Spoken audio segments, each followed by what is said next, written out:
यहाँ पे सिर्फ और सिर्फ आपके पायलट्स ही दोनों ममालिक के टेस्ट नहीं हो रहे थे कि किसकी क्या सलाहियत है, आपके जवानों का ही इम्तहान नहीं हो रहा था। यहाँ पे जो टेक्नोलॉजी है उसका भी इम्तहान चल रहा था, उसके लिए भी ये एक टेस्टिंग ग्राउंड के तौर पे साबित हुआ कि एक तरफ मगरबी टेक्नोलॉजी थी, मगरबी असलहा था, उसमें इजरायली भी था, फ्रांसीसी भी था, उसमें रूसी भी था, और एक तरफ चाइनीज़ टेक्नोलॉजी थी, उनके BVRs थे जो हमने इस्तेमाल किए, जहाज़ हैं, PL-15 जो मिसाइल्स हैं।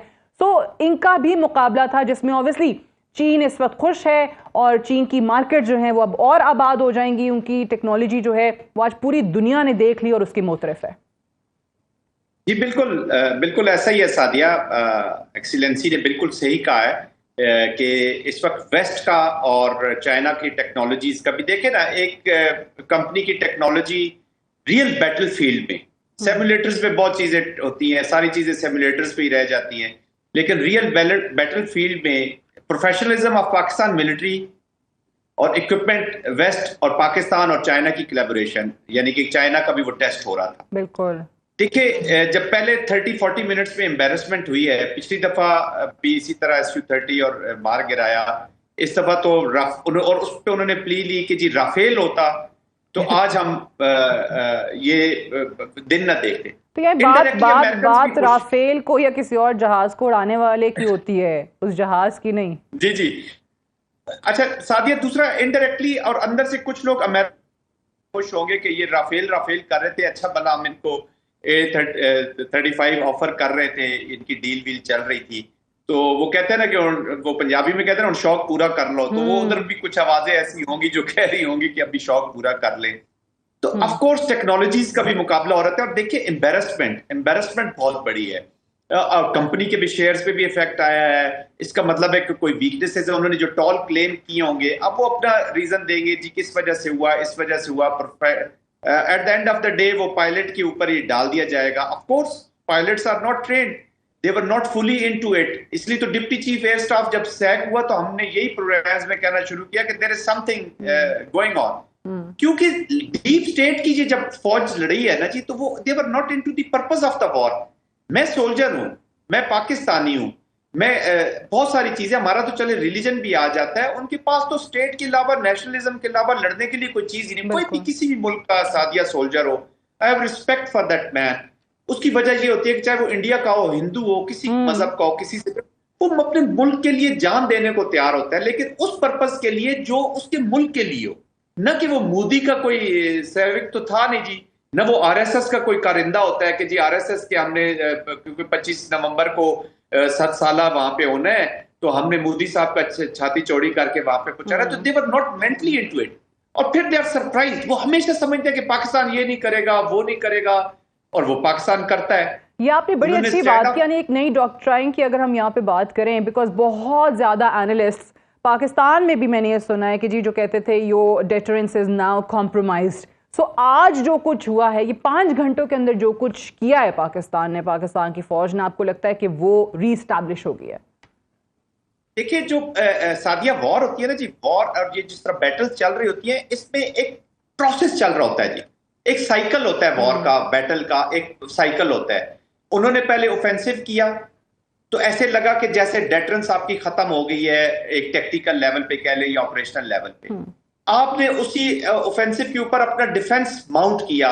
वो जो पहला काम था वो डिफेंसिव एक्शन था। वो समझ रहे थे कि ये जी अभी पाकिस्तानी, चूंकि हमारे पिछली दफा भी जहाज वहां पे चले गए थे, तो ये मार गिराते हैं, हम स्टैंड ऑफ से टारगेट लेंगे, एम्बेरस करेंगे पाकिस्तान को और पाकिस्तान की मिलिट्री को कि ये तो डिफेंस ही नहीं कर सके जी। भावलपुर में मिसाइल आ गया है,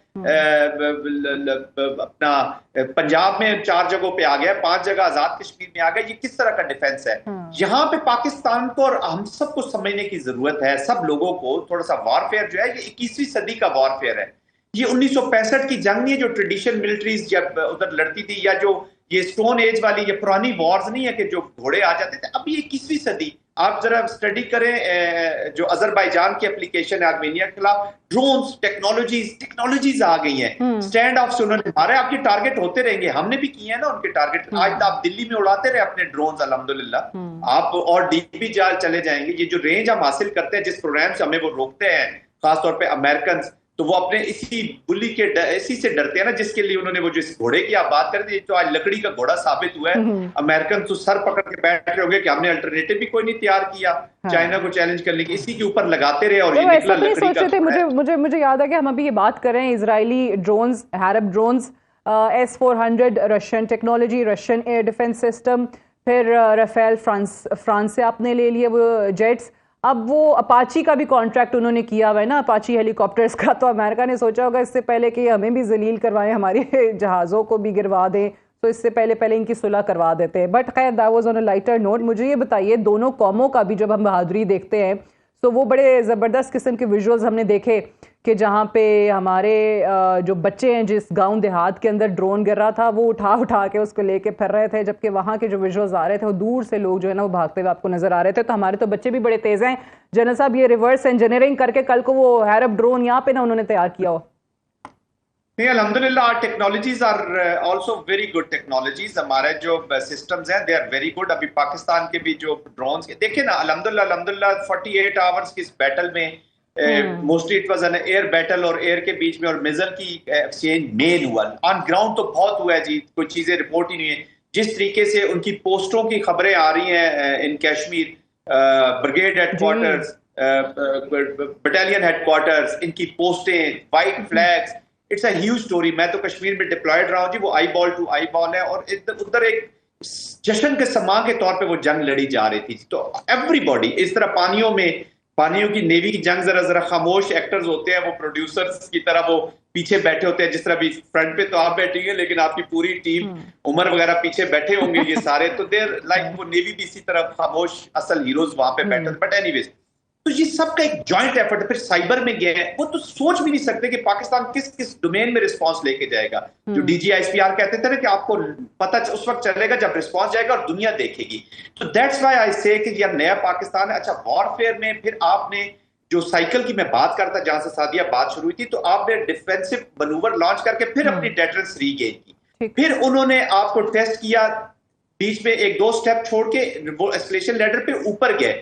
ये जो मिसाइल था जी, मिसाइल थोड़ा सा एस्केलेशन लैडर में ऊपर की चीज है जी, इसके इफेक्ट ज्यादा है क्योंकि ये न्यूक्लियर कंट्रीज का ड्यूअल है। ये हुतीज और टुट्सीज नहीं लड़ रहे अफ्रीका में, ये पाकिस्तान और इंडिया की वॉर थी, and this was a serious business. तो बड़ा टेक्टफुली कैलिब्रेट कर रहा है। फिर आपकी जो मिलिट्री लीडरशिप है, उसके माइंडसेट में जो डिसीजन मेकिंग थी, उस लूप में इंडिया नहीं घुस सका। देखिए, वॉर का मकसद होता है कि आप उड़ा लूप जो कहते हैं, आप दुश्मन के जो प्लानर्स हैं, जो लीडर्स हैं, उनके डिसीजन मेकिंग लूप में चले जाते हैं, उसके दिमाग में आप घुस जाते हैं, and they make mistake. This was the biggest victory of Pakistan कि आप इंडिया के डिसीजन मेकिंग लूप में इतने जल्दी वॉर के चले गए कि दे स्टार्टेड मेकिंग मिस्टेक्स। फिर उन्होंने ये जो भेजे ड्रोन्स भेजे, इंटिमिडेशन की, हमारे एयर डिफेंस सिस्टम को चेक करने की कोशिश की, पकड़े ताकि पहले एयर डिफेंस सिस्टम को निकालें, फिर हम एयर के साथ बिग वे में जाएंगे। पाकिस्तान उनके प्रेम, उनके जाल में नहीं फंसा, टेक्टफुली आराम से सॉफ्ट किल्स करता रहा, एंजॉय करते रहे ये बच्चे जो लेके फिर रहे हैं, और आप अपना टेक्निकल, और आपने केप्ट योर रिस्पॉन्स सीक्रेट, आपने सरप्राइज भी खत्म किया।